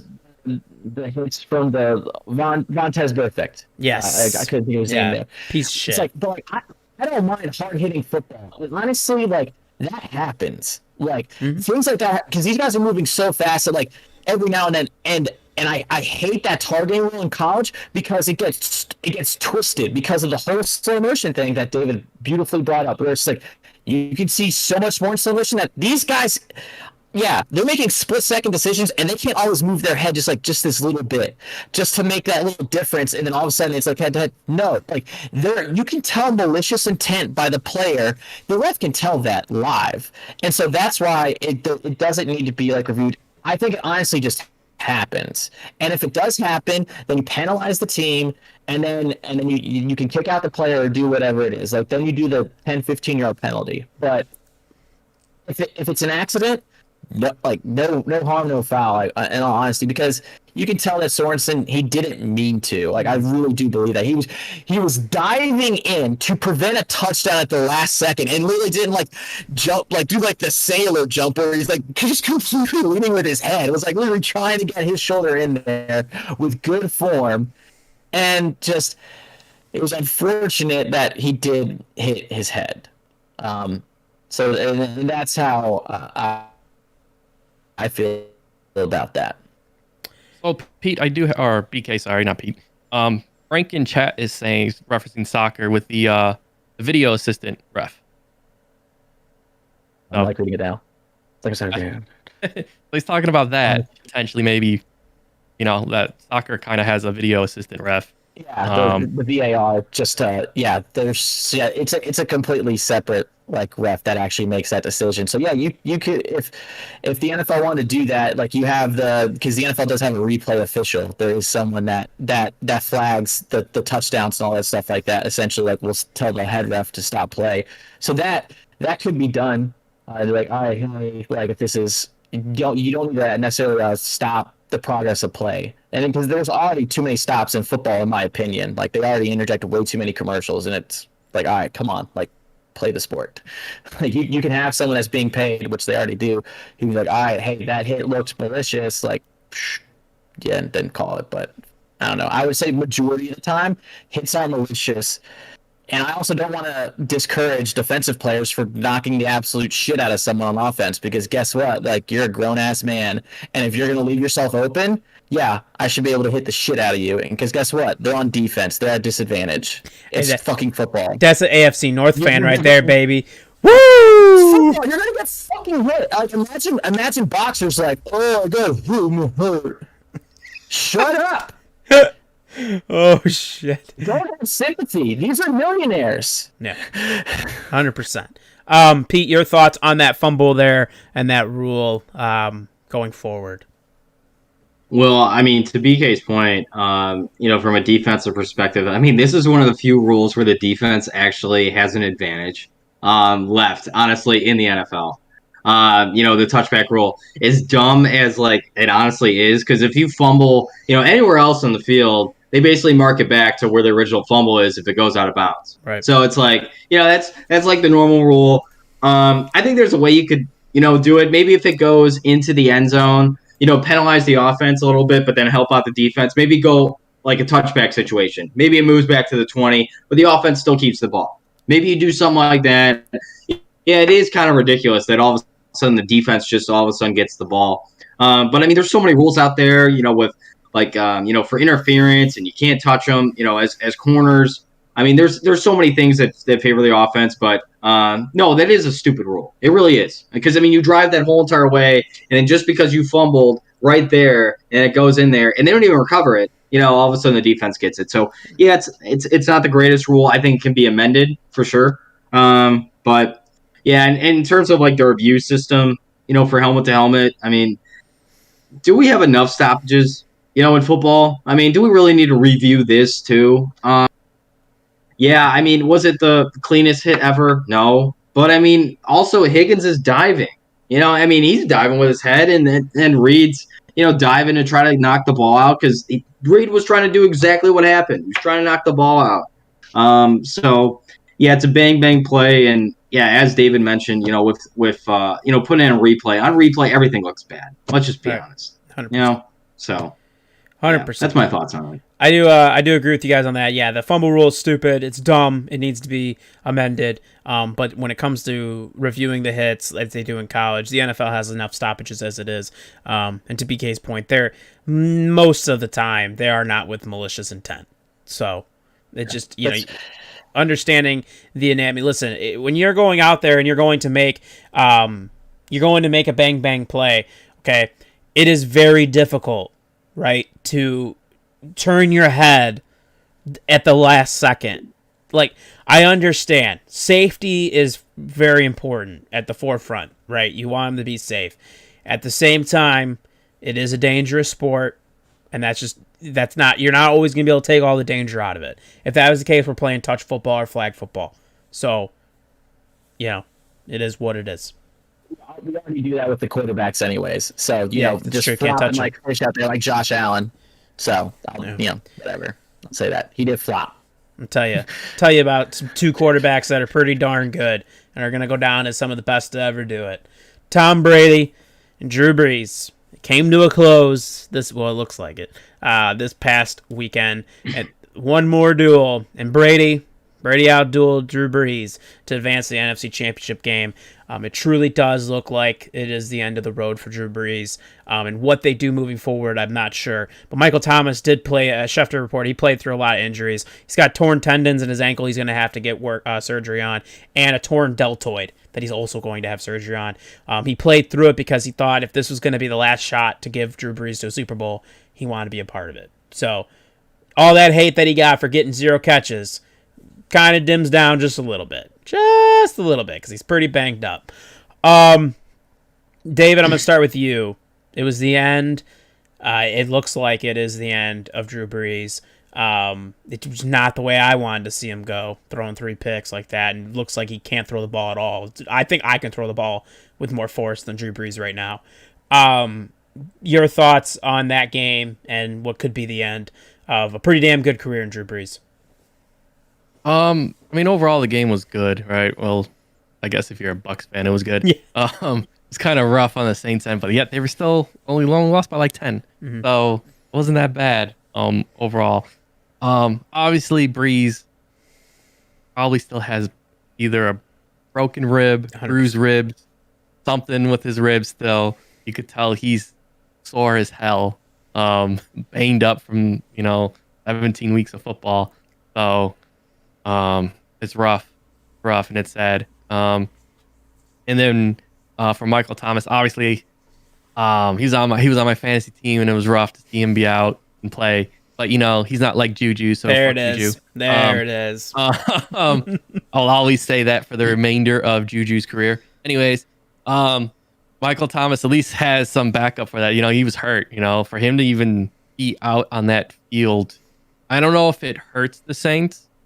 But he definitely was trying to be out there and play with that ankle. I don't know who comes into that role either way, if it plays any different factor. He definitely still looked like he was able to run some of his routes. Maybe he lost a little step, but he definitely looked like he was still able to make his routes. But now basically his whole season adds up. I would be kind of curious, like, when did he actually tear his ankle? Was it really week 1? And then that's why he sat out for like 2 months to see if it would kind of heal and then came back? Or was this more later in the season when he went back out again near the end?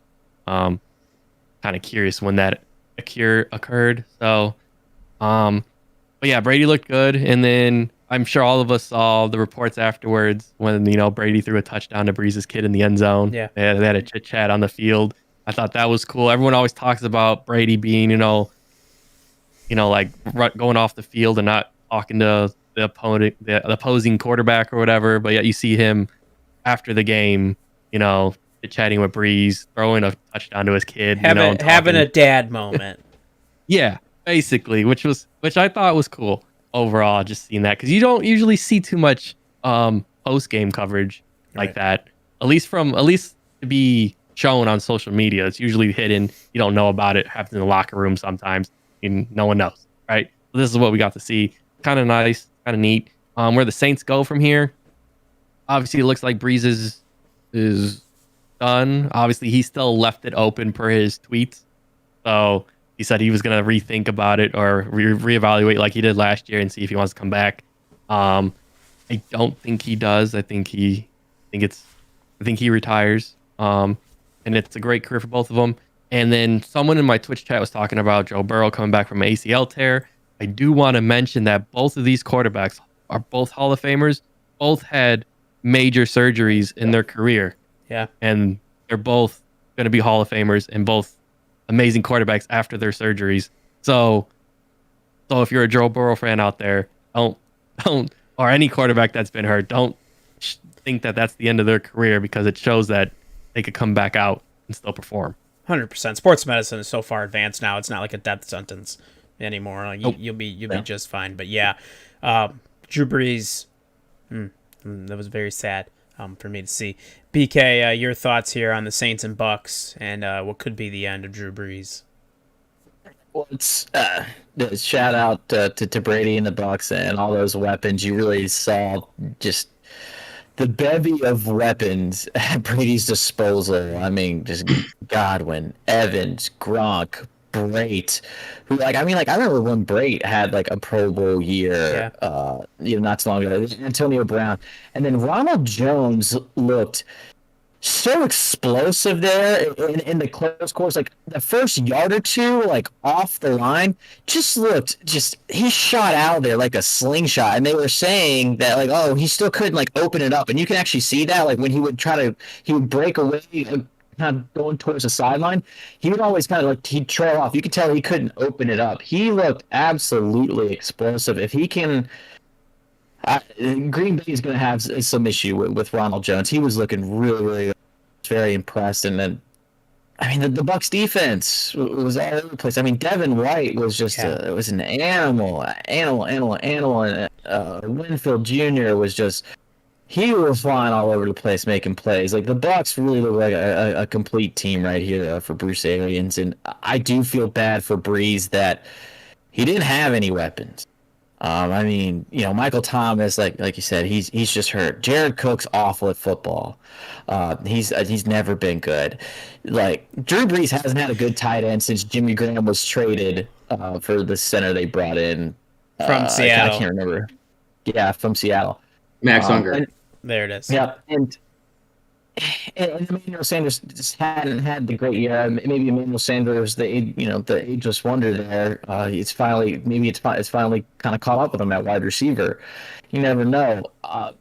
Just the amount of weapons that Brees didn't have, and like with everyone being hurt, kind of sucks to see it go out like that. I still think he probably tries to come back, and I don't think the Saints re-sign Winston.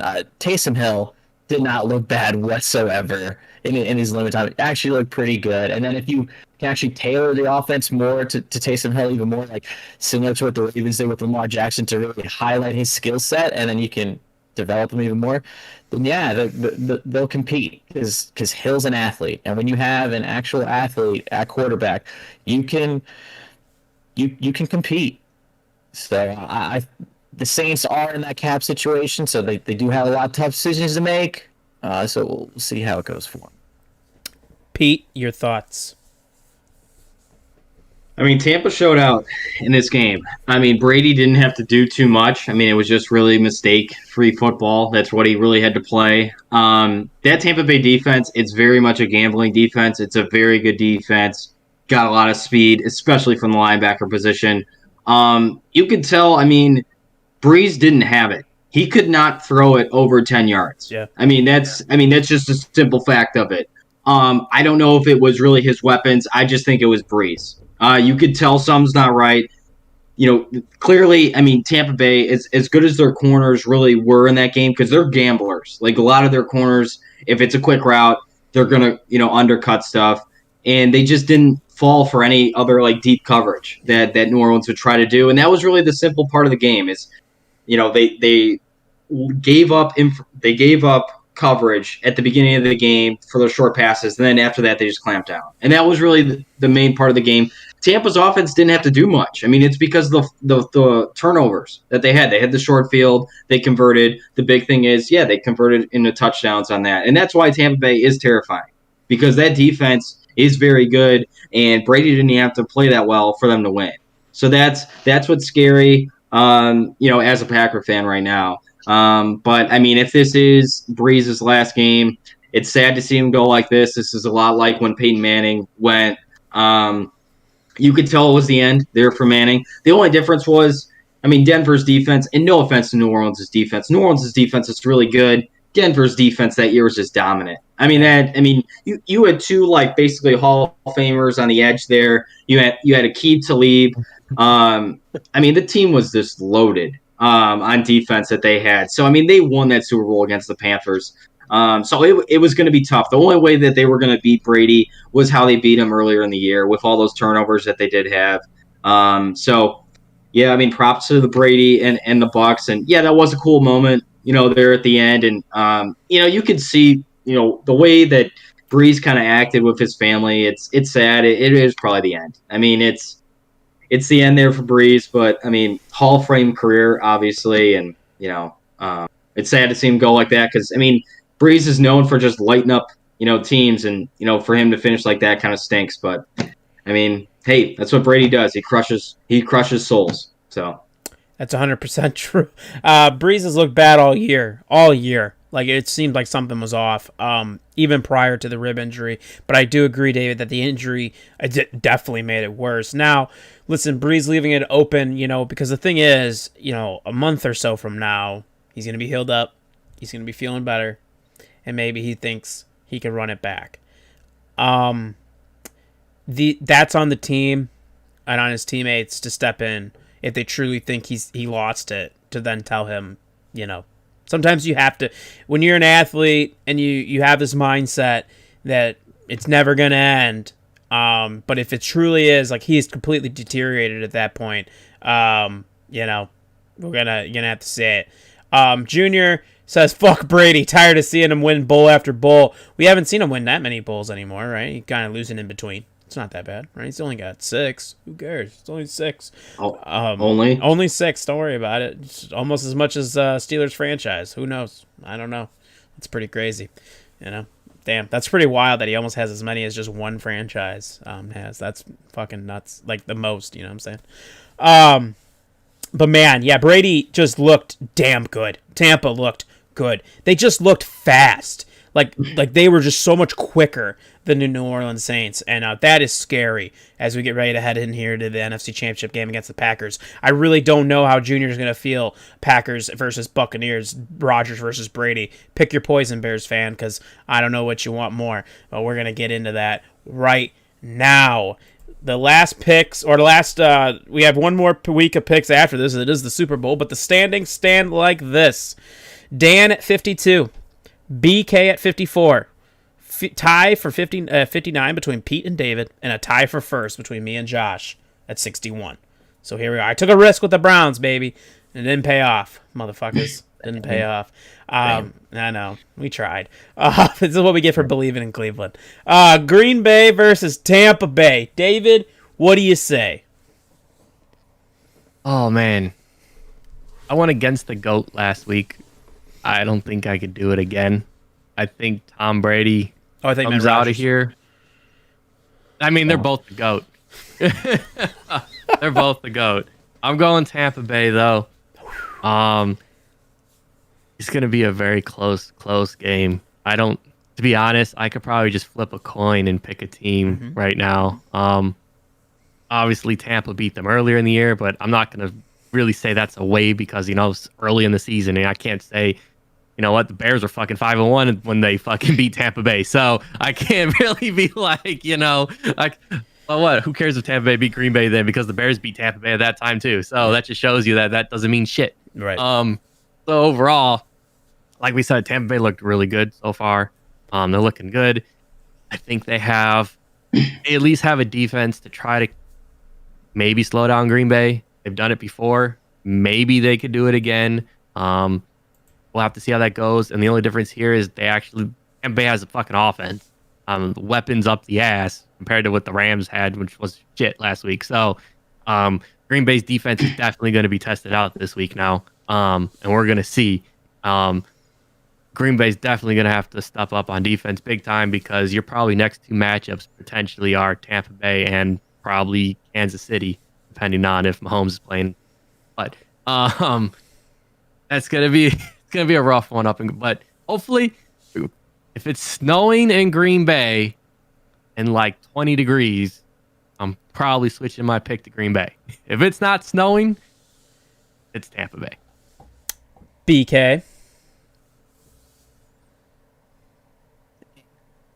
Rodgers and the Green Bay Packers. That's who I'm selecting. And also, a lot of it goes back to the Packers defense played well last week. We saw Cam Akers run all over the Seahawks. He was shut down by the Packers. The Packers defense actually showed up. And then what P2 said was actually going to lead into one of my reasons picking Green Bay with the gambling defense. If there's a quarterback that can take advantage of that, that's Aaron Rodgers. He's going to utilize the pump fakes and just the fake hip thrust and everything. He's going to throw them off. He's going to punish them for it. I'm picking the Packers. Pete, this is now. I want to point out real quick. Your NFC representative before the season started was Tampa Bay, and this is your team in Green Bay. This is tough. Trust me, Ryan. I thought about this because I had Tampa Bay, Kansas City as my Super Bowl. So I know that. I'm very worried as a Packer fan. Obviously, I'm going with the Packers. But no, I mean, Todd Bowles' defense has given Rodgers troubles, and it dates back to 2015. Okay? Basically, that year, I'm going back to stats from 6 years ago, but he had 8 sacks against Rodgers. And it's because of his blitzing that he can do up the middle with Devin White and Levante David. That terrifies the crap out of me. But as David mentioned, with the weather, with it being at Lambeau, I think that's going to be the main thing there. I think Tampa Bay, they played great last week against New Orleans, but I think if the Saints were able to stretch the field, I think that's a completely different game. They just didn't really respect that Brees could do it.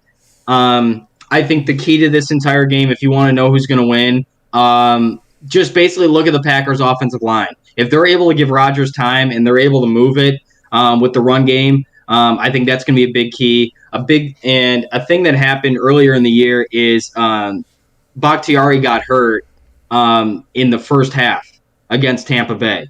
So as soon as that happened, and that was also early in the year, the Packers really weren't ready for that. This time, it sucks still that Bakhtiari is out, but they're able to adjust. And I just think Rodgers has been waiting for this moment to have it here at home. I'm very nervous for the game. It's going to be a great game, but I'm going Packers because, it's not like I can go against my team. So, Junior says, as much as I hate Green Bay, I hate Brady more. And I hate myself for picking Green Bay. Junior's also picking Green Bay. Pete, we've been doing this, picking the Super Bowl on a podcast for, I want to say, 7 or 8 years now. It's been a long time. And every time we would do, there was always the feeling. The feeling, whether it was the Super Bowl picks or it would be our NFL picks at the beginning of the season with myself, you, and Joey and Dan, there was always a feeling that, like, Joey wanted a Brady versus Rodgers matchup so bad in the Super Bowl. Like, he wanted it. Like, he wanted Patriots and Packers so bad, just like everybody else does. And we finally get Brady versus Rodgers right here in the NFC Championship game. In Lambeau, it's going to be cold as shit. If this was Brees, the Packers would smoke the shit out of him because it's outside. But it is Brady, and he can play in the elements. So this is going to be tough. I'm going to go Green Bay, 100%. I think that what we have seen from Aaron Rodgers, I keep saying it's the best career year he's had in his entire career. That cannot be understated. It can't be. He is, 36 years old, I believe, 35, 36? 37. Well, yeah. I got another point after you're done. Same age as John Lester. Okay, there we go. And Rodgers it just seems like he's at the best he's ever been. And yes, Brady looks great, and what we saw last Sunday was scary because you're like, oh my God, this is real playoff Brady with a lot of weapons. Like, this is scary. But I just think Green Bay and that running game has also been really good this year. You could control the clock, keep Brady off the field, and let Rodgers slice and dice the Tampa defense. And I'm going to go with the Packers here. Pete, what was your point? Just a quick point, because I honestly was really tempted to just go on this podcast and pick Tampa Bay. I really was. I woke up this morning and I was going to do it. I was like, I'd stick it to my guns, going to do it. Tampa Bay, their front, it scares me because their front seven is very good. Mm-hmm. And I was like, they're going to get after Rodgers. But then I heard Rodgers talk today on the Pat McAfee show, and that dude is just calm, cool, and collected. I could just there's a sense about them. I don't know what it is around this team. They all seem to like each other. Yeah, it's going to be a great game, and this would be huge for Rodgers' legacy. Yeah. Here against Brady, because it's two goats going up against each other. And if it does snow, hey, can we get a better game then? Might as well have it snow too. 100%. Be awesome. 100%. I'm all for it. Moving to the AFC Championship game, like I said, right now we don't know the status of Patrick Mahomes. Supposedly he did clear certain protocols on Monday. That's a good sign. They were saying it wasn't a concussion, it's a nerve issue. I'm going to be honest, he looked really loopy. So I'm going to be real honest here. He had a fucking concussion. All right. He got his shit rocked. So he definitely had a concussion, but Kansas City, I think, and I saw Colin Cowherd, first and foremost, come out and say, well, the NFL needs to figure out when he's good to play and then set the game for that. No.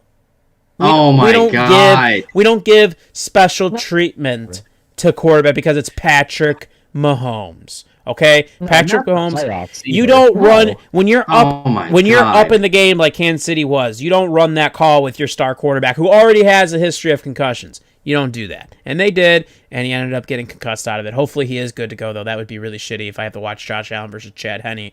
But right now, BK, Bills Mafia versus the Chiefs. Who do you got? As a Ravens fan for the Bills, but I'm also going to take the Bills there. They won an ugly game. I am worried about Patrick Mahomes, and like you said, he was loopy. He was your drunk friend at the bar who you're kind of dragging out. That's what he was trying to compare it to something and not make completely light of it, because he couldn't stand on his own. He could not, and so I'm worried about his status going into next week. And then also even if he does play here, is he the same player? Is he still as mobile and all that? Does he still have the pocket presence, the pocket awareness? I don't know.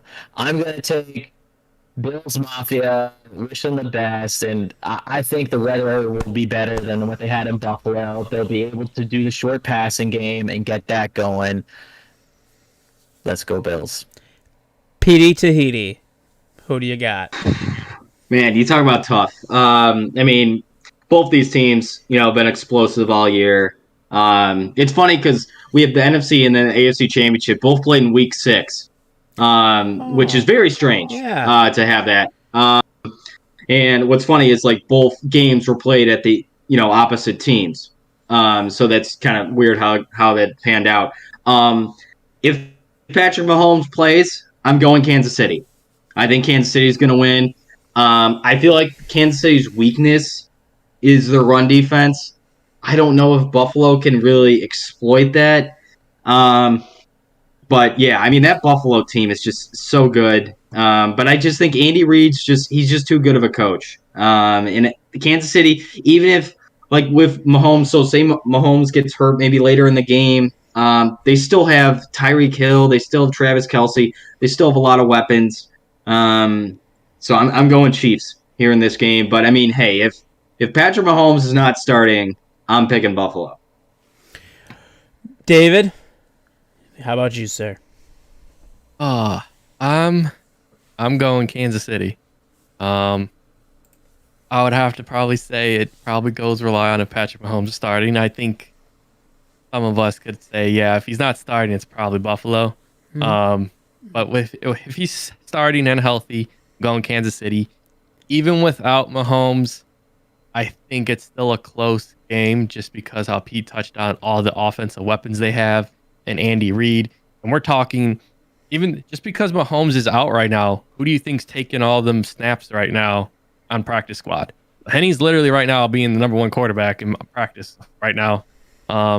Taking all those snaps and all those reps to be prepared in case he has to start. So that's also a better factor than coming in, third, fourth quarter, and then playing. So he will be prepared in case, Mahomes is out. But yeah, the Chiefs' weakness is their running game, their running defense, and Buffalo doesn't have a running game. They've never really established that. They've tried it multiple. The rookie Moss works out couple weeks, and then some weeks it doesn't. So it's going to be a pass attack offense from Buffalo. To be honest, it'd probably be a passing game from both sides nonstop if Mahomes is there. So it could be a very high scoring game potentially. So we'll see how it goes. I mean, I always say every game could be a high scoring game. Maybe I just like touchdowns. So You just want to make sure your bet slips past. That's all. I got you, bro.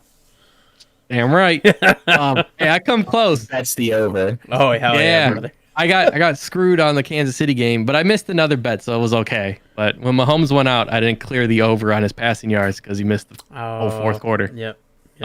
He was already there. He was only like 30 yards away. So that's how close I was to covering the over.